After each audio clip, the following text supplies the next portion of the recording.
Alright. Okay.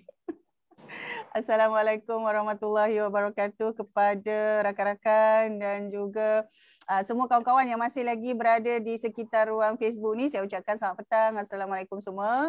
Alhamdulillah hari ini kita ada Encik Anas. Assalamualaikum Encik Anas. Ya, salam. Encik Anas sihat Alhamdulillah sihat Puan Aminah. Puan Aminah sihat ya? Hari ni sihat-sihat selalu dah ni, sihat sangat dah. Ni, Cik Anas hari ni dari mana ni sekarang ni? Dekat office Saya dekat office. Hari Sabtu memang kita ada banyak report-report yang kita kena siapkan untuk hari Isnin nanti, pengantaran stok anak ayam masuk, stok puyuh nak keluar, nak bagi dekat siapa. Dan hari Isnin kita ada buat pengantaran anak puyuh, anak ayam, anak itik ni daripada Ipoh sana sampai ke Skudai. Jadi hari ni kita kena confirmkan dengan semua customer-customer. Memang biasa hari Sabtu full day saya ada kat office lah. Hari Ahad nanti baru pergi ke Reban. Alright. Biasa office dekat mana ni Encik Anas? Kita punya office pentadbiran dekat Hutan Bintang Merak. Saya punya kampung lah, hometown lah sini. Dan bawah ni kita ada operasikan kedai menjual input peternakan. Dan kedai ni kita ada 3 cawangan lah. Satu kat sini, kemudian satu dekat Pekan Sabak Benam dan satu lagi dekat Sungkai. Alright. Sungkai. Kira Sabak Bernam dan Sungkai ada 2 lagi lah? Ada, ya, ada 2 lagi. Lepas tu kita ada online jugalah dekat Shopee dengan Lazada. Alright. Itu memang tak boleh nak tinggal lah. Dah kena PKP ni, orang semua tak boleh keluar. Terpaksa kita guna online juga untuk jual apa yang boleh dijual. Jadi kalau macam Janas kan, hari ini sebenarnya salah satu perkara kan yang saya orang kata bawakan juga sebenarnya untuk rakan-rakan untuk kita mendengar lah cerita-cerita atau kita mendengar kisah dan pengalaman perusahaan-perusahaan yang jarang lah kita kata tak popular kan. Betul. kita kata kita ni penting juga kan, tapi macam tak, orang macam tahu tak tahu je kan. Jadi salah satunya sebenarnya kita nak beri orang kata idea ataupun orang cakap kita nak bawalah cerita-cerita yang kurang dibuka, kurang didedahkan kerana sebenarnya ada banyak peluang. Jadi kalau Cik Anas tak kisah Cik Anas, Cik Anas kelihatan sangat muda.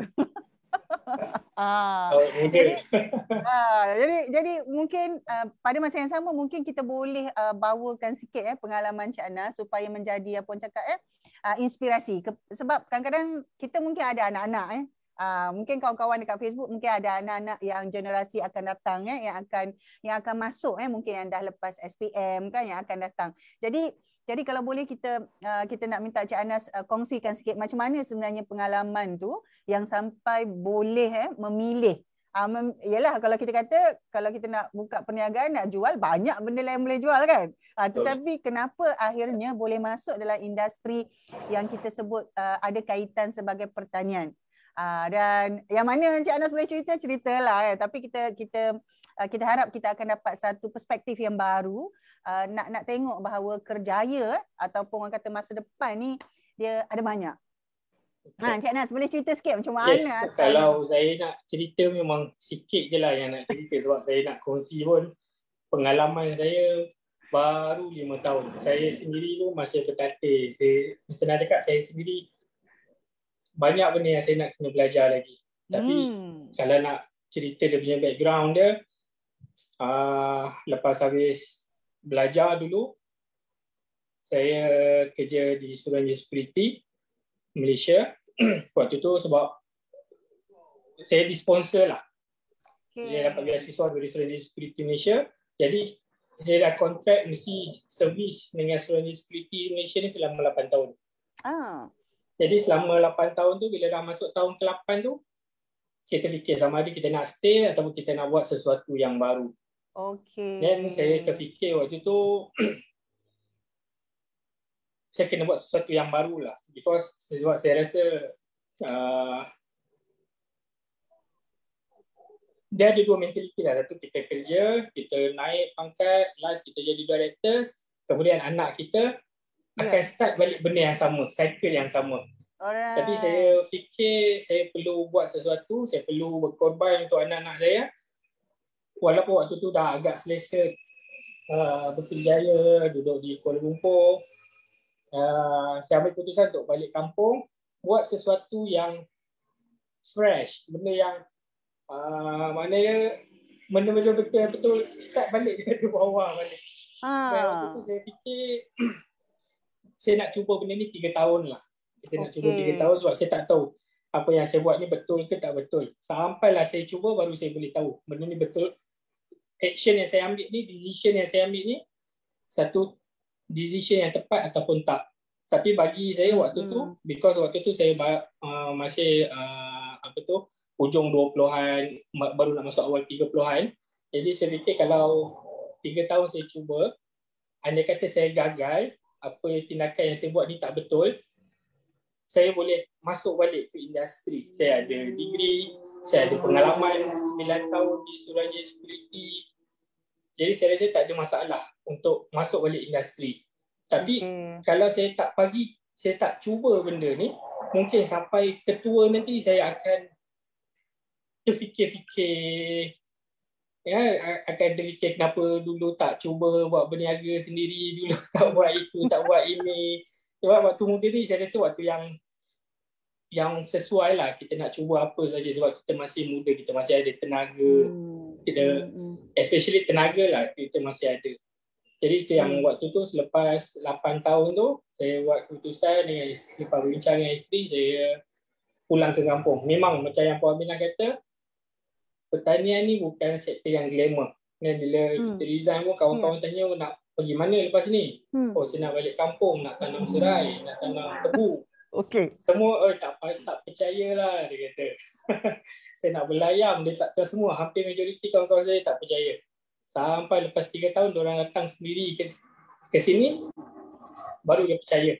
Lepas 3 tahun. So maksudnya Encik Anas dah buat ni 3 tahun dengan saya buat benda ni 5 tahun. Dah 5 tahun. Alhamdulillah. Okey. Jadi katalah kan semasa dalam tempoh saya kira dalam tempoh 8 tahun berkejaya di bandar kan dengan melalui situasi yang pelbagai itu, selain daripada memang rancang nak buat tu, ada tak faktor-faktor lain selain daripada orang kata keluarga, selain daripada cita-cita, ada tak faktor-faktor pendedahan tentang maklumat-maklumat semasa bekerja di SSM tu yang memberi orang kata yang jadi macam push factor jugalah yang menjadikan Cik Anas yakin kena cuba juga ni? Push factor ni sebenarnya pendedahan daripada zaman sekolah lah.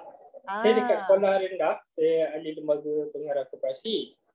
Kemudian masuk sekolah menengah, saya ahli lembaga pengarah koperasi juga. Kemudian sambung ke matrikulasi, saya jadi ahli lembaga koperasi juga. Kemudian bila masuk ke UM, saya bertanding untuk Majlis Perwakilan Pelajar. Alhamdulillah berjaya dan diamanahkan Expo Ekonomi dan Keusahawanan. Saya chairperson untuk Expo Ekonomi dan Keusahawanan Majlis Perwakilan Pelajar Universiti Malaya. Ni jadi junior sangatlah ni. Sepanjang setahun pegang jawatan tu kita handle, saya rasa kalau tak berpuluh mungkin masuk lebih 100 kursus, expo, seminar, dan program-program keusahawanan dekat Universiti Malaya. Jadi benda ni macam kita dah di brainwash dah daripada kecil untuk jadi usahawan, Kemudian bila habis grad, saya masuk ke Suruhanjaya Security. Kita buat kerja-kerja office, audit, PLC, audit, fund management company, semua. Ada rasa yang macam tak puas hati lah sebab kita di-train, diajar daripada kecil untuk jadi usahawan, tapi bila besar kita jadi salaryman kan, jadi macam kena buat sesuatu lah. Tapi waktu tu memang tak ada idea. Itu yang saya rasa the best way balik kampung, sebab balik kampung cost, kita nak buat apa-apa bisnes kat sini pun cost dia rendah. Sebagai perbandingan, kalau contohlah kita di Kuala Lumpur, kita nak sewa satu shop lot, mungkin cost untuk menyewa satu shop lot untuk masuk renovation dah 5 ke 8 ribu sebulan. Tapi bila balik sini, shop lot terlalu banyak yang kosong. Sewa 1,000, 1,500 boleh dapat. Kemudian tenaga kerja berbanding dengan kat Kuala Lumpur jauh lebih murah. Kerana kos harga diri kat sini rendah. Orang yang bekerja dekat sini memang asal dia orang sini. Jadi dia tak perlu nak fikirkan rumah sewa. Dia tak perlu fikirkan parking kereta. Dia tak perlu fikirkan beli kereta. Naik motor pun dah boleh cukup. Even ada pekerja saya dulu naik basikal saja datang ke kerja. Tak ada masalah. Jadi kos rendah. Dia unless kita ada satu business plan yang betul-betul solid, kita ada experience, kita ada resources, then maybe kita boleh start something yang terlalu besar lah. Because waktu tu saya fikir saya betul-betul tak ada idea. Saya rasa why not kita start something yang fresh, yang betul-betul basic, tapi dia ada kekuatan. Sebab apa? Sebab benda yang asas, benda yang melibatkan makanan ni, dia kita boleh cakap dia kalis ekonomi lah. Kalis ekonomi sama ada ekonomi naik, elok ke, tak bagus ke, orang tetap perlukan makanan ni. Dan benda ni terbukti lah bila kita start lockdown Mac 2020 dulu, bila semua sektor dipaksa tutup. Sektor makanan, pertanian, peternakan ni dibenarkan beroperasi. Dan kita daripada PKP 1 sampai sekarang memang kita tak pernah tutup. Kita cuma tutup 1-2 hari saja. Sebab waktu tu ada miscommunication dengan pihak authority lah, dengan pihak enforcement lah, polis waktu tu. Maklumat yang yang diterima daripada ibu pejabat berbeza dengan maklumat yang MKN keluarkan. Tapi lepas 2 hari tu kita bincang, kita tunjuk surat, kita tunjuk media statement apa semua. Alhamdulillah lepas tu kita dibenarkan beroperasi. Jadi maksudnya selagi mana dia dalam supply tu kan, dalam supply chain tu, dalam lingkungan apa orang cakap perniagaan keperluan tu, maksudnya kita agak stabil lah maksudnya kita kalau dah masuk dalam industri tu, insyaAllah kita masih boleh teruskan dalam keadaan apa pun lah. Tapi Encik Ana, saya nak suka berbalik kepada tentang exposure yang Encik Ana sebut tadi kan, exposure dan kemudian pilihan-pilihan tu datang daripada itu. Jadi kalau macam dalam keadaan sekarang lah, contoh kan, dalam keadaan sekarang kan, sama ada yang yang menonton video ni nanti, sama ada mereka adalah individu yang mempunyai anak-anak generasi muda, atau mereka sendiri sebenarnya masih dalam kategori yang masih lagi ada sumber tenaga yang orang kata yang kuat untuk meneroka perkara-perkara macam ni. Apakah antara orang cakap cabaran-cabaran yang perlu kita expect lah. Maksudnya kita kena nampak dulu kalau kita buat perkara-perkara macam ni. Maksudnya kalau kita masuk dalam industri macam ini daripada mana-mana bahagian lah. Apa sebenarnya antara cabaran-cabaran yang kita kena bersedia nak melaluinya? Saya rasa cabaran yang pertama ialah ilmu lah. Macam saya tak ada pendedahan, saya tak ada pengetahuan tentang peternakan sebelum ni. Jadi saya sedar yang saya tak ada pengalaman, saya tak ada ilmu. Jadi saya mengikuti banyak kursus, training, kita jumpa orang-orang yang pernah membela secara besar, kita bertukar pandangan. Bukan bertukar pandangan, sebenarnya saya je ambil pandangan dia sebab saya tak ada apa pandangan saya nak bagi pun. Tapi bila saya dah 2 tahun, 3 tahun bila kita buka kedai kat sini, saya nampak situasi dia berbeza. Ada sesetengah, bukan semua customer, pelanggan-pelanggan kita, especially yang berumur lah dia boleh cakap yang berumur, mereka lebih suka buat dengan cara lama. Maknanya dengan kaedah yang dibuat secara turun-temurun. Contoh, kalau saya bagi contoh untuk menternak ayam. Bagi dia, ayah dia dulu atau dia waktu muda dulu dah ternak ayam belakang rumah 20 ekor, 30 ekor, itu cara dia. Tapi bila dia nak buat benda ni secara komersial, walaupun medium size ataupun small size, bela 200 ekor, 500 ekor, dia masih menggunakan kaedah backyard, kaedah lama yang dibuat dulu tu. Dia tak nak berubah ke arah kaedah yang lebih komersial lah. Jadi sebabkan ilmu tu dia tak di-update, tak di-upgrade, Banyak berlaku saya cakap macam objektif tak tercapai lah sebab banyak berlaku halangan sebelum dia nak berjaya tu tadi tu. Yang pertama ilmu lah, mana siapa-siapa yang nak buat, cabaran pertama dia mesti terbuka hati untuk terima ilmu baru, untuk upgrade ilmu baru, jumpa labor ataupun yalah keluarkan kos untuk cari ilmu baru. Kos ni kadang-kadang khusus percuma tapi dia perlu travel. Betul. Kadang-kadang ada yang khusus berbayar. Jadi dia memang kena dia kena labor lah untuk dapatkan ilmu ni jadi. Kemudian cabaran kedua ialah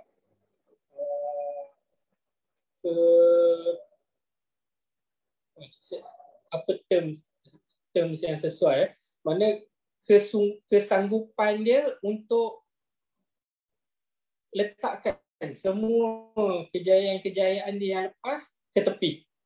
Maksudnya kesanggupan dia untuk buat benda yang baru, macam kalau peternakan ni jangan fikir lagi lah dulu kita duduk kat ofis pakai baju bersih. So sekarang ni air pun kita pegang memang dah tak ada nak rasa geli, tak ada nak rasa apalah. Penat, tak boleh tidur malam semua tu. Kita buat dengan bersungguh-sungguh lah. Memang kena persiapkan diri untuk betul-betul sanggup untuk buat sesuatu yang tak ada dalam minda kita sebelum ni. Jadi dua tu lah, satu ilmu, satu yang kedua kesanggupan untuk buat sesuatu yang baru. Sebenarnya kalau saya boleh reflect beberapa orang kata dalam tempoh beberapa bulan sebelum ni, sebenarnya tahun lepas pun sebenarnya ada beberapa dokumentari ataupun beberapa rancangan televisyen tapi biasalah rancangan-rancangan macam ni tak popular. Ada ditunjukkan beberapa kisah anak muda saya ingat ada, tapi saya tak ingat detail dia lah. Ada dua, seorang anak muda ni mengerjakan beberapa ekar, saya tak ingat besar jugalah, tapi tanaman dia adalah ubi kayu.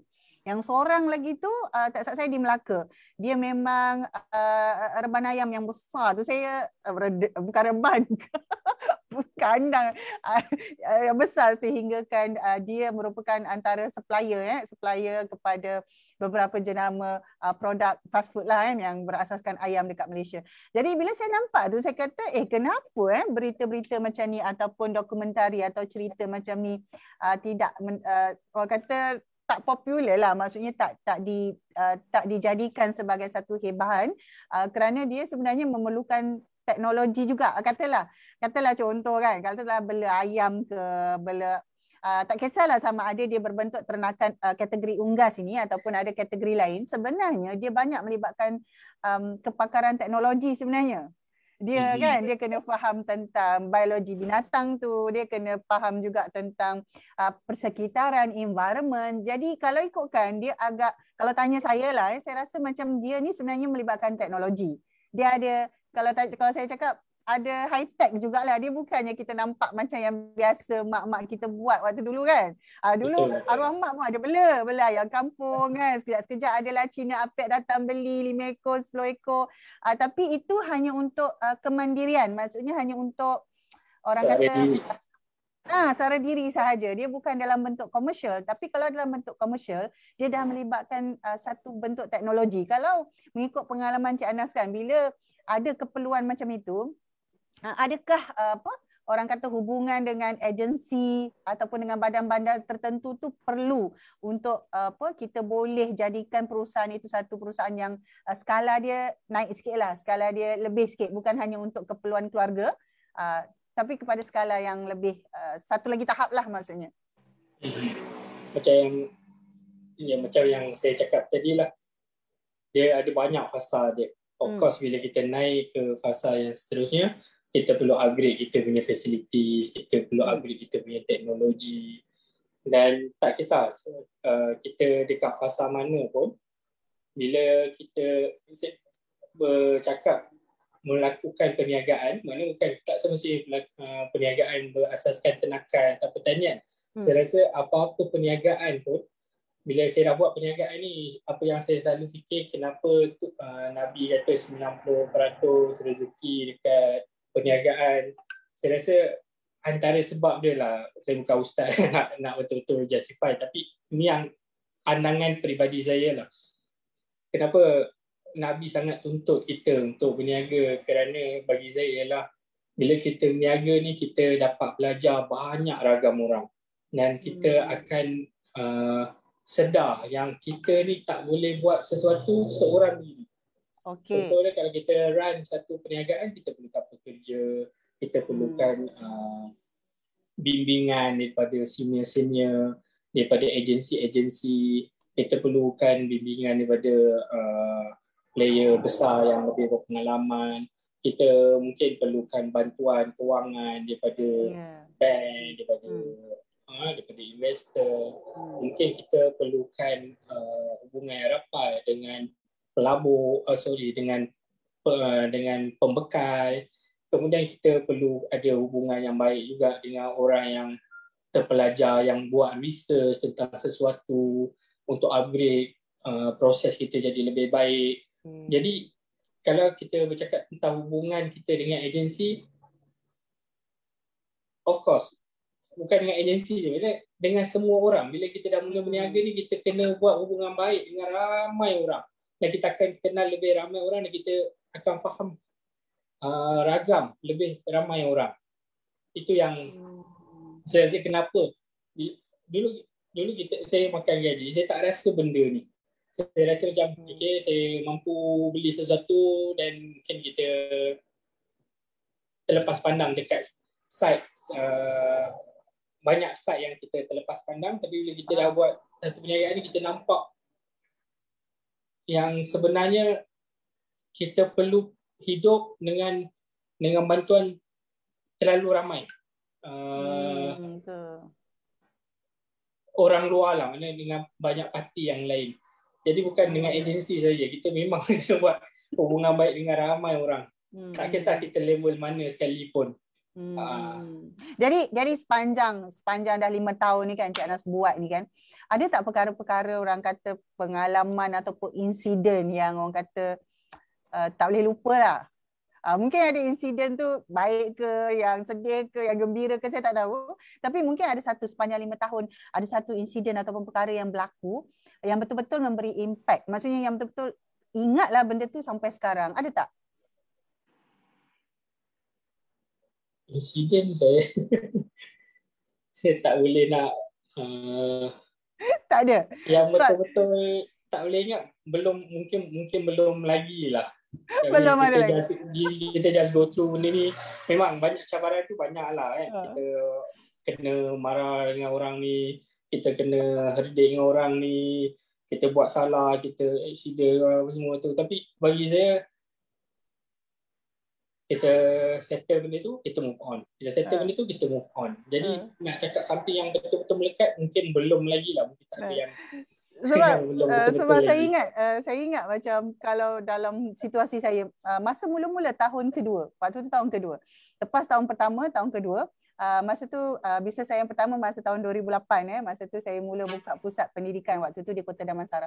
Jadi first year lepas tu nak masuk second year tu ada insiden di mana satu pelanggan ni datang kan, dia cakap lah, dia kata, saya sebenarnya kan, saya hantar anak saya ni, saya cuma nak tengok je berapa lama center puan ni ada kat sini.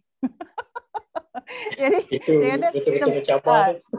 Sebab dia kata biasanya kan kalau dah 3 tahun je mesti tutup. Dia cakap macam tu. Jadi saya senyum lah. Saya kata insya-Allah Cik, nanti sampai anak Encik habis semua belajar kat sini, ada lagi ni kan. Jadi bila saya ingat lagi, sebab kadang-kadang kita kata feedback daripada orang yang datang tu kan, orang yang datang tu dia kadang-kadang ada yang kita ambil dan kadang-kadang kita kata okey, kita dengar saja. Tapi kalau ikutkan betul-betul dari segi pengalaman saya tu, memang perancangan saya hanya 5 tahun. Masa dia datang tu saya tahulah sebab anak dia 3 orang kan. Jadi saya target okey, anak dia ni semua kalau sekolah dengan saya ni cukuplah 5 tahun. Jadi waktu tu saya senyum dan saya jawab macam tu. Masa bisnes saya yang pertama tu sebenarnya bisnes franchise. Jadi franchise punya agreement biasa 5 tahun kan. Jadi kita dah tahu rancangannya untuk 5 tahun yang pertama betul-betul nak kuasai dan pelajarilah selok-belok tu, dan memang ikut plan lah. Lepas 5 tahun memang buat benda lain kan. Jadi antara perkara yang waktu tu saya ingat cakap dia tu lah. Jadi saya kata, oh ada juga pelanggan macam ni. Pada tahun seterusnya tu ada seorang nenek dia hantar cucu. Dia datang, dia tanya, yang mana satu Nur Aminah dia tanya. Tapi waktu tu dia datang saya tak ada, pengurus yang cerita. Yang ini dekat Cawangan Ceras masa tu. Jadi pengurus tu cerita, dia kata, Puan Ming kenal tak dia ni? Kenapa? Dia tanya Puan. Dia kata, kenapa? Lepas tu dia kata, rupa-rupanya dia kata, nenek ni adalah seorang orang berniaga. Dan dia buat semakan dekat SSM. Bila dia buat semakan dekat SSM, nama syarikat tu ada nama kita kan. Jadi dia cari nama kita. Jadi saya kata, ini adalah satu insiden yang saya ingat sebab saya kata pelanggan sampai ke tahap itu walaupun hanya nak hantar anak, bagi kita macam tak penting lah hantar anak pergi education preschool. Bukannya nak pergi private institution, university ke, bukan. Tapi dia pergi buat semakan dekat SSM, cari cari nama kita tu. Saya kata, oh ada pelanggan macam ni. Itu antara juga perkara yang saya ingat sampai sekarang. Dan itu jugalah antara perkara yang saya kata, profil kita tu. Jadi kalau orang search kita, orang akan jumpa. Kalau orang search dekat SSM, ada jumpa kan. Kalau orang-orang tertentu cari kat LinkedIn, ada jumpa. Kalau orang tertentu cari dekat online, dia akan jumpa. Jadi perkara-perkara tu di antaranya yang menjadikan, orang kata, kita punya awareness, kita punya alert dalam perjalanan kita tu lah, buat perkara-perkara, tak kira lah berniaga ke bekerja, sebenarnya yang itu pun ada impact jugalah. Itu sebenarnya antara perkara-perkara yang saya rasa nampak kecil tapi sampai ke hari ni kalau saya bercakap dengan usahawan lain, saya memang sebut ada keperluan kena jaga tu. Kita tak tahu pelanggan kita. Macam Cik Anas ada dua jenis pelanggan kan. Ada yang pelanggan yang datang macam secara retail dan satu lagi yang jenis B2B kan. Mungkin Cik Anas boleh cerita sikit sebab saya tak salah saya Cik Anas ada dua. Satu memang ada ternak juga, memang ada bela juga, dan satu lagi memang jual barang-barang keperluan untuk peternakan. Mungkin boleh cerita sikit Cik Anas punya bisnes yang sekarang ni. Mula-mula kita menternak. Bila kita menternak, kita nampak keperluan untuk dapatkan dedak yang menternak ni maksudnya 70% kos adalah dedak. Jadi untuk dapatkan dedak, mana kita kena betul-betul kawal kos dedak ni tadi. Kemudian kita belajar untuk buat makanan ternakan kita, makanan ayam tu sendiri. Dia membawa kita buka satu perniagaan yang baru. Jual dedak pula. Kemudian daripada jual dedak tadi, bila dia berkembang, kita upgrade kita punya mesin, mixer daripada 50 kilo kepada 250 kilo. Maksudnya sehari sebelum ni kita buat 200 kilo, kita boleh buat 1 tan dedak satu hari. Dan alhamdulillah pelanggan bertambah, permintaan bertambah sampai satu level kita sedar kalau kita nak upgrade lagi kapasiti kita tadi tu, kita perlukan satu investment yang sangat besar. Jadi sementara kita tampung dulu permintaan dedak tadi tu dengan dedak yang commercial made, yang dah siap, yang berjenama lah. Sebab kita nak buat permintaan, contoh satu hari 3 tan, kita boleh buat 1 tan saja. Jadi 2 tan lagi kita guna dedak yang dah ready, yang commercial made lah, yang dah memang ada jenama apa semua. And then kita buka satu kedai ni berkembang lagi. Dan kita pun tambah barang. Mula daripada dedak ayam, dedak itik, kita tambah dedak kambing, dedak lembu, kemudian peralatan dia, vitamin dia, keperluan lain-lain dia. Dan bila bertambah, customer base kita pun bertambah. Itu yang kita buka cawangan yang lain pula. Dan nama kita pun makin disebut orang. Kemudian yang sebelum ni kita jual rujit, sekarang dah mula datang, kita panggil institution punya customer lah, institution punya clients lah. Contoh dia universiti-universiti, agensi-agensi. Kemudian ada pula kedai-kedai yang sama menjual input peternakan ni juga datang dekat kita sebab kita tengok harga kita ada yang lebih murah daripada harga supplier dia sedia ada dan minta kita supply. Jadi ini dah jadi B2B pula. Okay. Kemudian bila berlaku PKP, betul yang macam saya cakap mula-mula tadi, kedai kita beroperasi tapi customer tak boleh keluar. Jadi dia jadi masalah baru. Kedai boleh buka tapi customer tak boleh keluar. Jadi macam mana customer nak beli barang kita? Dan waktu tu bulan 6, saya ingat bulan 6 tahun lepas, kita belajar pula buka akaun dekat Shopee, dekat Lazada. Dan kita ada pula customer online. Jadi sekarang ni customer kita sangat-sangat berbeza-beza lah. Ada yang peternak, kemudian ada yang buncit, yang bela ayam belakang rumah, kambing belakang rumah untuk sara diri. Kemudian kita ada customer yang kita panggil corporate customer, yang memang bila dia nak beli barang dia perlukan quotation, kemudian kena hantar dulu baru issue invoice. Kemudian kita ada customer B2B yang memang buat perniagaan. Kemudian kita ada ada customer yang online lah, customer yang online. Jadi setiap customer ni tadi dia punya ciri-ciri dia berbeza, cara dia berbeza, harga dia berbeza, cara layanan dia berbeza. Jadi saya cakap, saya enjoy lah perjalanan 5 tahun ni. Setiap phase tu akan ada perkara ataupun ada benda baru yang kita belajar lah. Jadi macam sekarang ni, operasi kita dah perlu berbeza lah, because kalau orang datang ke kedai, dia tanya, okey, berapa harga dedak ni? Kita dah ada banyak harga dah. Kita ada harga runcit, kita ada harga borong, kita ada harga ejen. Jadi sekarang ni kita cuba untuk segregatekan setiap unit ni tadi. Jadi kedai dioperasikan oleh staf kedai saja. Yang online dah ada staf bahagian online saja. Yang bahagian direct sale kita panggil yang institution customer ni, kita panggil kat sini direct sale lah. Maksud kalau direct sale ni ada orang-orang, ada unit dia lah, kita panggil unit dia. Kemudian kita ada kat sini lagi satu team marketing lah. Team marketing ni yang akan synchronize kan, bila orang respon dekat Facebook, dekat WhatsApp, kita akan buat due diligence dulu customer ni. Okey, dia ni bela berapa banyak. Okey, kalau dia bela berapa banyak, okey, dia bela berapa banyak dan dia bela dekat mana. Contoh dia bela jauh, dia memang banyak, okey, dan dia akan pergi dekat direct sale tadi. Kita ada harga yang lain.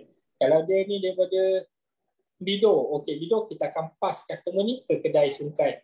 Itu yang paling dekat untuk dia serve. Kalau dia ni dari Sungai Besar, okey, ini pass ke kedai Sabak Bernam. Itu cara kita nak uruskan customer kita tadi ni lah. Jadi memang kita pun masih dalam proses belajar. Kita pun yang step yang kita buat sekarang kita asingkan. Jadi setiap unit ni nanti kita akan perkuatkan dengan tim dia. Maksudnya kalau tim kedai ni tadi dia kena kuatkan untuk retail.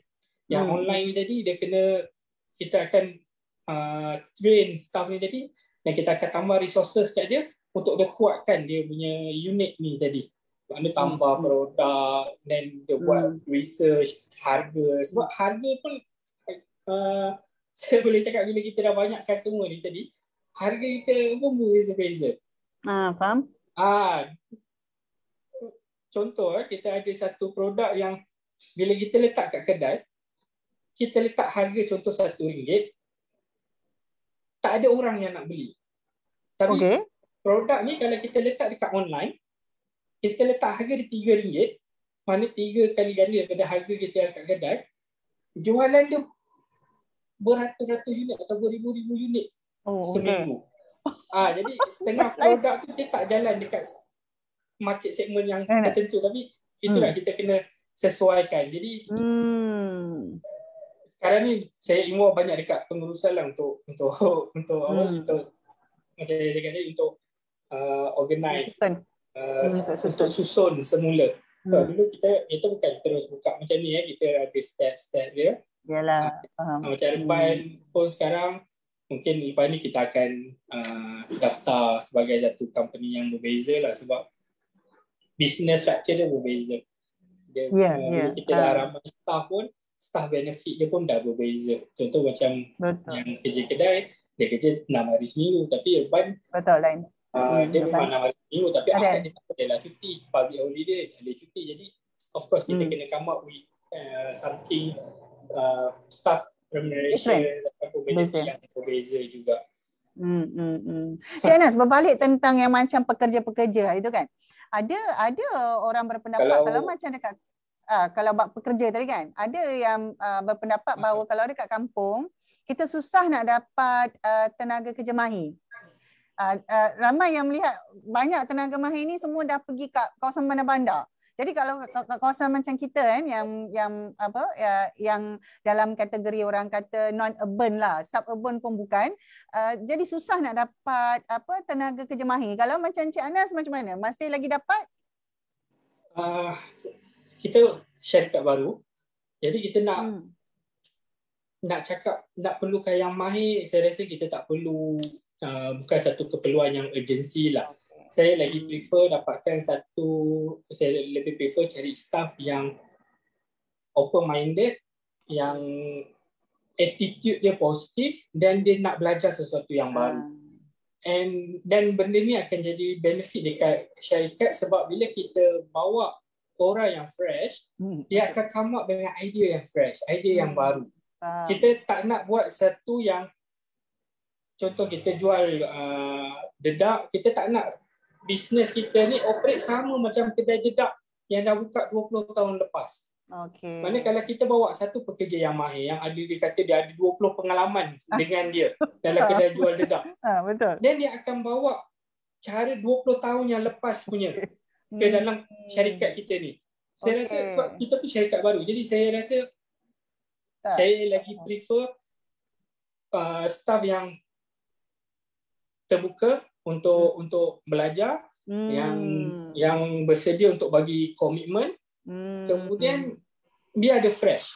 Sebab kita pun fresh, kita keluar dengan satu idea yang lain lah. Contoh kalau kat Kelantan kita ada satu kedai dedak dah 20 tahun, macam tu lah kedai dia akan jual dedak dan sikit-sikit vitamin. Tapi kalau customer datang ke kedai kita, dia akan nampak environment yang berbeza. Dia akan nampak ayam tu dalam brooder yang cantik, ada lampu. Kemudian dalam kedai tu dia lebih kemas. Masuk dalam kedai tu dia tak nampak banyak dedak. Dia akan nampak lebih banyak peralatan. Dia nampak mesin incubator, nampak pelaka ayam, mesin pelaka, mesin generator. Yang sebelum ni kalau orang nak beli mesin-mesin ni dia kena pergi kedai hardware. Kemudian lot sebelah baru kita simpan dedak-dedak kita ni tadi. Sebab dedak ni reality. Jadi banyak sebenarnya untuk peternak ni dia bukan perlukan dedak saja, dia perlu banyak support lain, peralatan yang dia kena beli. Dan kalau waktu awal-awal dulu bukan setakat dedak dan peralatan yang kita jual, kita buat kursus juga. Dan kursus ni kita bagi secara percuma dekat kita punya customer lah. Yang ni bukan tujuan untuk dapat keuntungan lah, tapi kita rasa inilah tanggungjawab kita untuk ajar peternak-peternak sini untuk upgrade dia punya ilmu dia, buat sesuatu dengan cara yang betul supaya return dia tadi lebih banyak, dia dapat return yang sepatutnya yang dia dapat. Jadi cara kita operate business totally berbeza dengan syarikat-syarikat yang macam syarikat lah yang supply dedak atau supply anak ayam, jadi berbeza. Sebab apa? Sebab staff tadi tu. Punca dia staff. Kita ambil staff yang fresh dan kita dapat idea yang fresh. Jadi kalau nak tanya pekerja yang berkemahiran, yang itu saya tak ada pengalaman lagi. Sebab yelah waktu kita macam saya cakap tadi, kita syarikat baru, kita pun tak tahu kemampuan kita semua. Jadi kalau kita terus nak hire satu pekerja yang kita panggil berkemahiran, berpengalaman, mungkin dia punya salary, dia punya expectation pun lebih tinggi, Jadi itu kita memang, saya tak tahu ada ke tak ada, sebab kita tak ada pengalaman untuk nak hire orang-orang macam ni. Tapi pengalaman kita hire orang-orang yang fresh kat sini, dan walaupun diorang fresh, sebab attitude dia positif, sebab minda dia terbuka, majoriti mereka sebenarnya berkemahiran, cuma kita nak kena gilap. Contoh dekat sini, kalau dekat syarikat saya, kita ada sekurang-kurangnya 4 orang yang sama-sama macam saya Majlis Perwakilan Pelajar. Ada 2 orang YDP, Majlis Perwakilan Pelajar dekat college dan universiti dia. Dan kita ada orang kat sini yang grad, daripada kita majoriti kat sini yang fresh grad lah. Memang grad dengan flying colours lah. Ada yang 3.7 pointer ke atas. Dan diorang sangat-sangat sangat-sangat expected lah kemahiran. Cuma kemahiran tu kita kena guide lah, bukan kalau bagi satu dia terus boleh buat A to Z. Tapi sebab attitude dia positif, dan saya rasa dia jadi advantage lah bila dekat bila buka satu perniagaan dekat luar bandar ni tadi. Saya sukalah bahagian yang Cik Ana sebut, sebab saya kata dalam keadaan sekarang orang kata very competitive. Kalau kata graduan kan, kalau nak kata yang pandai, memang ramai yang pandai kat luar sana kan. Tapi antara yang poin penting tadi bila Encik Ana sebut tentang bagaimana mereka terlibat dengan persatuan, bagaimana mereka menjawat jawatan-jawatan, maksudnya yang menunjukkan kebolehan mereka untuk memimpin, kebolehan mereka untuk mendapat idea-idea baru secara praktikal. Itu antara kriteria yang saya rasa tak ramai majikan tengok. Rata-rata dia cuma nak tengok okey dapat poin berapa, okey jurusan apa, okey itu yang banyaknya yang dilihat di luar sana. Jadi ini bagi saya satu perkara yang baru yang sepatutnya menjadi abang cakap satu inspirasi kepada orang lain yang kat luar sana, sama ada kita, ada anak-anak ataupun mungkin individu di luar sana yang yelah dah nak graduate, tengah belajar lagi, mungkin ada setahun lagi, mungkin ada 1 semester lagi, tengah fikir-fikir macam mana kan nak dapat kerja susah dengan keadaan MCO. Banyak company yang suka hire part-timers, freelancers, dia ambil vendor, dia ambil subcon, dia tak ambil full-time staff. Ada banyak keadaan. Jadi saya kira kalau ada peluang yang boleh explore macam yang Cik Ana sebut, boleh mulakan sesuatu yang baru dengan sebelum tu menimba ilmu dululah. Sebab saya yakin antara faktor yang Cik Anas boleh sampai ke tahap ni adalah pengalaman bekerja tu juga sebenarnya membantu. Pengalaman bekerja tu. Saya rasa antara pengalaman yang bekerja tu membolehkan Cik Anas ada exposure networking. Betul. Mungkin Cik Anas boleh bagi sikit orang kata tips lah. Bukanlah tips apa, maksudnya mungkin ada panduan sedikit kepada yang dekat luar sana, sama ada kepada ibu bapa yang ada anak-anak ataupun mungkin kepada anak-anak muda sendiri yang mungkin bakal graduate ke, sedang belajar mungkin tahun akhir ataupun baru nak masuk belajar. Apakah perkara-perkara yang kita kena lihat secara berbeza, bukan lagi macam dululah masuk universiti kita anggap macam ni kan. Mungkin ada 2-3 perkara yang Cik Anas boleh kongsikan lah. Yang ini memang dari pengalaman sendirilah. Untuk sektor tenakan ni kan ataupun tak kira. Kalau tenakan pun ya, perniagaan pun ya, yang mana yang Cik Anas rasa ada betul-betul yang Cik Anas nak sampaikan tu. Untuk perniagaan yang ni saya pun tak ada banyak pengalaman. Saya pun buat pertanian tenakan ni sebab saya rasa ini benda yang asas yang semua orang boleh buat dan semua orang perlukan benda ni. Itu poin utama bila saya nak buat dulu. Sebab saya tak ada idea, saya tak tahu. Kalau contoh nak buka kedai telefon, saya tak ada kemahiran repair telefon. Kalau nak buka kedai videografi ataupun kedai gambar, saya tak ada kemahiran. Saya tak ada banyak kemahiran, tapi saya ada keinginan. Jadi waktu tu saya buat tenakan sebab saya rasa benda ni benda yang asas. Benda ni yang diperlukan oleh semua orang sebab dia kenaan makanan. Jadi kalau nak share tip, saya setakat boleh share pengalaman saya lah. Ini bagi saya memang satu bidang yang banyak kurang dipandang oleh kerajaan, oleh orang-orang kebanyakan. Dia sebenarnya ada potensi yang besar. Peternakan ada satu industri yang mempunyai potensi yang sangat-sangat besar dan masih belum diteroka. Kalau kita tengok contoh dia, tenakan daging lembu kat Malaysia, pengeluaran daging lembu dekat Malaysia hanyalah pada kadar 25% saja. Maksudnya 75% lagi daging lembu yang dikonsumsi oleh rakyat Malaysia perlu diimport daripada luar. Jadi kenapa tak orang-orang yang mungkin kehilangan kerja ataupun yang fresh graduate yang belum dapat kerja, cuba dulu 1 tahun dalam sektor ternakan ni tadi atau pertanian. Kalau tak jadi tak apalah, then kita move on lah kan. Lepas tahun nanti kita harap ekonomi dah okey, waktu tu mungkin peluang pekerjaan dah makin banyak, then kita join lah. Tapi waktu sekarang PKP yang tengah banyak orang tak ada kerja, boleh mulakan. Dan yang special dalam sektor ternakan, kita boleh bermula dengan modal yang kecil. Jadi kita boleh modify base pada berapa modal yang kita ada. Maksudnya kalau kita ada RM100, kita boleh buat trading dulu. Maknanya kita tak payah beli ayam, kita tak payah beli kambing lembu. Kita guna RM100 tu untuk trading, cari pasaran. Dan kita cari peternak lembu. Kita cari orang-orang yang kampung yang bela lembu, bela kambing. Kita deal. Dengan RM100 tadi kita buat modal untuk perbelanjaan pengangkutan kita ataupun iklan kita, dan benda tu boleh berkembang. Kalau kita ada RM1,000, mungkin kita boleh beli 2 ekor kambing dan dalam masa yang sama kita trading dulu. 2 kambing ni setakat untuk kita punya modal nak post dekat Facebook. Bila orang bercerita, oh kita ni peternak kambing ni, ada kambing. Tapi kalau nak banyak pun kita boleh dapatkan. Just macam kalau kedai ni macam sampel saja, demo unit saja. Kalau untuk ayam 1,000 ekor kita dah boleh bela lebih kurang, saya ingat hampir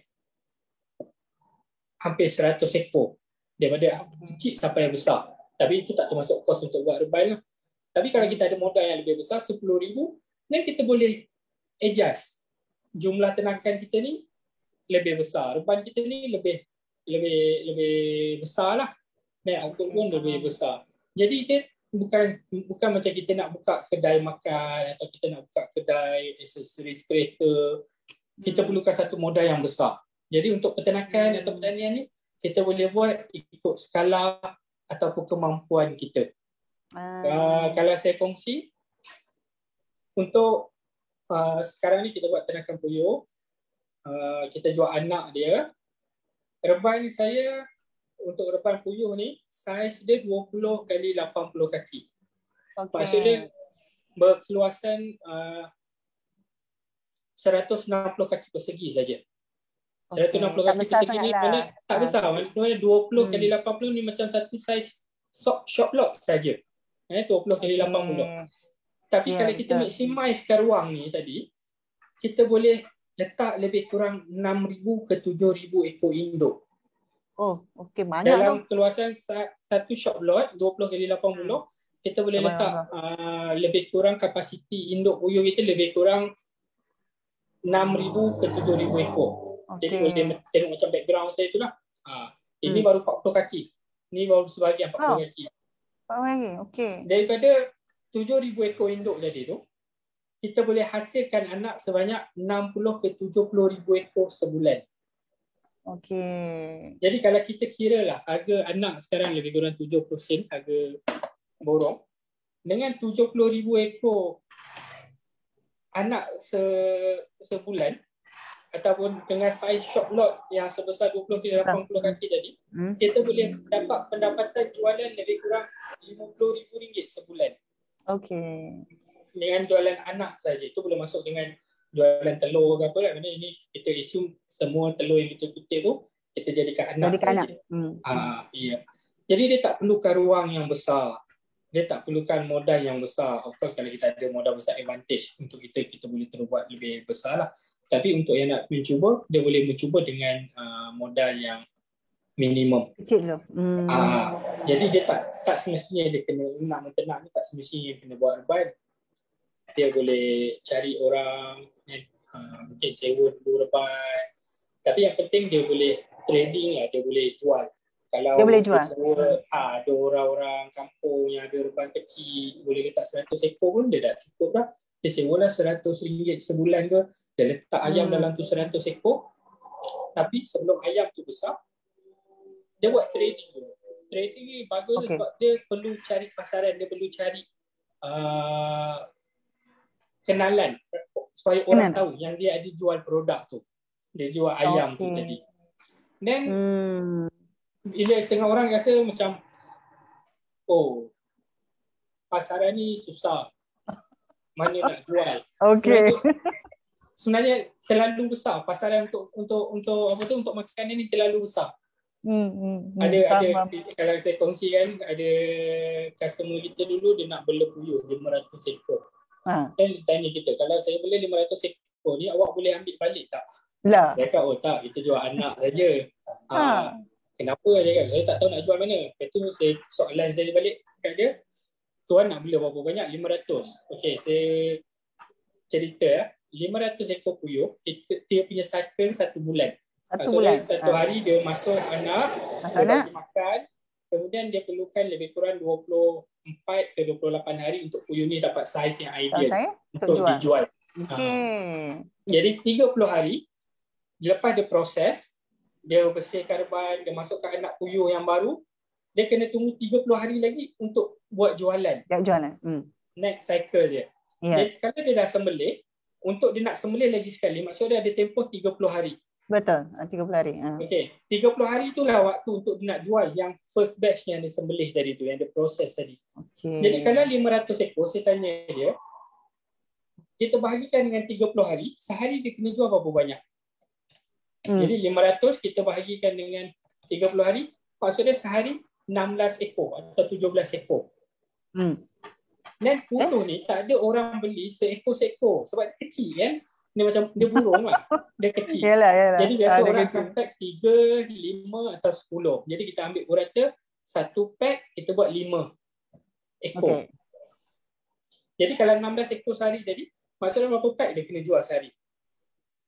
3 pack saja. Saya tanya, ada masalah tak nak jual 3 pack satu hari? 3 pack senang lah dia kata. Yalah senang lah. Macam mana nak jual? Takkanlah dia duduk kat kampung dia tu tak ada kawan-kawan dia yang makan puyuh. Mana dia pergi masjid, dia dah semua cerita lah. Pergi masjid, saya ada puyuh. Kemudian kalau kawasan dia ada sekolah, mungkin dia boleh letak kat kantin sekolah. Kalau kawasan rumah dia tu ada kedai runcit yang ada freezer, dia boleh letak kat kat kedai runcit yang freezer. Orang tu dah jual baru bayar dekat dia. Tapi saya tanya, mustahil ke nak jual 3 pack satu hari? Dia baru dia nampak, oh, iyalah, saya taklah susah sangat nak jual 3 pack satu hari ni sebab WhatsApp dan telefon pun ada berpuluh-puluh grup. Kita cerita dalam jualan dekat komuniti kita saja. Kita belum cerita kalau dia tu orang tua, ada anak yang kerja dekat KL, kat Shah Alam, yang kalau bukan waktu PKP balik setiap bulan. Dekat dalam anak dia pula ada grup taman, ada grup tempat kerja, ada grup surau, ada grup sekolah yang just share information tu saja dan berduyun-duyun orang akan booking nanti. Dan waktu tu baru dia terbuka minda dia. Oh, 500 kalau kita tengok satu figure memang besar, tapi bila kita dive, kita check secara detail, sebenarnya dia bukanlah sesuatu yang sukar. Cuma kebanyakan orang kita, dia akan tengok sesuatu tu pada dasar dia. Oh, jualan 1,000, mana nak jual? Kalau tak laku macam mana? Saya cakap jangan fikir tak laku. Sekarang ni belum bela lagi. Jangan fikir pasal jualan. Fikir macam mana nak bela ni supaya hidup dulu. Kita kena bertindak, berfikir mengikut fasa. Maksudnya sekarang ni makcik nak jauh sangat ke depan ni, dia nak bela puyuh ni, jangan fikir jual dulu. Fikir macam mana cara nak bela dulu. Ini dia terus fikir, dia terus jump. Kalau tak boleh jual macam mana? Itu yang kebanyakan orang kita kalah. Dia fikir, dia nak bela ayam, kalau tak nak jual nanti kat mana? Kalau tak boleh jual mana? Padahal sebelum tu ada banyak lagi isu yang dia kena fikirkan. Dan bila dia go through satu, dia fikirkan secara spesifik isu-isu tu, sebenarnya dia bukanlah satu yang besar macam saya cakap tadi lah. Dia sepatutnya fikir nak bela, dan lepas bela dia fikir nak proses, lepas proses baru fikir jualan. Dan bila dia fikir jualan, kalau dia fikir dasar 500 ekor nak jual macam mana ni, dia kena fikir lebih mendalam. 500 ekor tu bukan nak jual dalam masa 1 hari. 500 ekor ni ada masa 1 bulan. Ya. Sebab nak, kalau kita jual 1 hari, nanti 29 hari lagi kita dah tak ada barang. Jadi nak jual dalam masa sebulan. Dan bila kita bahagikan, kita packing, orang tak beli sekor-sekor, orang beli sekali 5 ekor. Rupa-rupanya sehari perlu jual 3 pack saja. Dan baru datang keyakinan tu jadi. Baik-baik Encik Anas, saya rasa benda tu dah satu business model dah diceritakan lah kepada kita semua kan.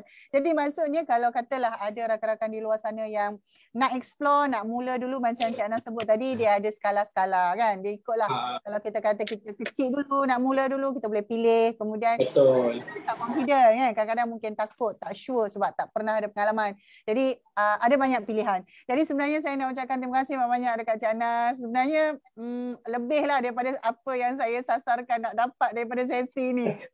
Siap dah tahu, okey macam mana kalau nak start nak start satu orang kata nak mula, macam mana nak explore. Jadi kepada rakan-rakan, terutama kepada apa orang cakap yang sedang orang kata melihat peluang-peluang lain. Kadang-kadang kita dah penat katalah kita dah penat asyik nak jadi dropshipper kan, asyik nak apa-apalah yang kita fikir nak buat kan. Jadi kadang-kadang dah tepu banyak sangat. Sebab saya dapat juga bukanlah komplain, ada cerita rakan-rakan ada yang tak dapat buat memang orang lain dapat buat tapi dia tak dapat buat. Jadi kita tak adalah nak salahkan sesiapa, tapi mungkin rezeki kita bukan kat situ. Jadi mungkin rezeki kita kat tempat lain, kita boleh cuba. Jadi untuk wrap up hari ni, saya nak ucapkan terima kasih kepada Encik Anas. Encik Anas, sebelum kita tamat ni, ada tak apa-apa yang Encik Anas nak sebut dulu? Okey, kepada rakan-rakan, sebenarnya sebelum ni saya dah ada tag juga page, kalau nak tengok lebih lanjut apa yang Encik Anas buat tu, dia di page, apa nama page tu? Unggas Peternakan Sumber Beras. Unggas Ternakan. Jadi saya ada tinggalkan juga link sebenarnya dekat post tu, tapi nanti mungkin rakan-rakan boleh semak untuk cari FB page Peternakan Sumber Unggas rakan ternak anda. Saya ada tinggalkan dalam komen tu. Jadi mungkin kalau ada apa-apa, saya tak pastilah kapasiti Encik Anas macam mana. Bolehlah hubungi beliau. Kalau beliau tak jawab tu janganlah marah. Kalau beliau jawab lambat pun jangan marah, sebab saya pun biasa kita recommend untuk WhatsApp lah Puan Aminah. Sebab kadang-kadang kita tengah meeting, kita tengah macam video conference ni, kita tak boleh nak angkat telefon. Tapi kalau WhatsApp tu insyaAllah kita balas. WhatsApp dulu, message dulu dekat page pun boleh, message dulu. Kalau perlu set appointment. Sebab saya rasa kalau ramai yang tak boleh keluar lagi tu, mungkin boleh buat video conference saja ke macam mana, saya tak tahu. Tapi kepada rakan-rakan, saya rasa Encik Anas berbesar hati untuk kalau dia nak tanya-tanya kan, tanya dulu melalui WhatsApp ataupun message. InsyaAllah akan ada responnya. Okey, terima kasih banyak-banyak Encik Anas. Saya ucapkan banyak-banyak terima kasih atas perkongsian hari ini. Dah banyak dah pula ni kan. Jadi saya ucapkan terima kasih banyak-banyak kepada Encik Anas. Mungkin tunggu sekejap. Kepada rakan-rakan semua, terima kasih. InsyaAllah kita akan jumpa lagi. Jadi untuk masa InsyaAllah masuk bulan depan kita akan bawakan satu industri yang berbeza. Jadi untuk Jun ni sebenarnya ini adalah minggu yang terakhir, insyaAllah bulan depan kita akan mulakan dengan season yang baru. Jadi insyaAllah kita jumpa lagi dalam sesi perkongsian dan kita bawakan kisah-kisah saja ya. Kita tak ada bercakap benda yang berat-berat insyaAllah. Jadi untuk itu kita jumpa lagi. Assalamualaikum. Terima kasih Encik Anas. Sama-sama.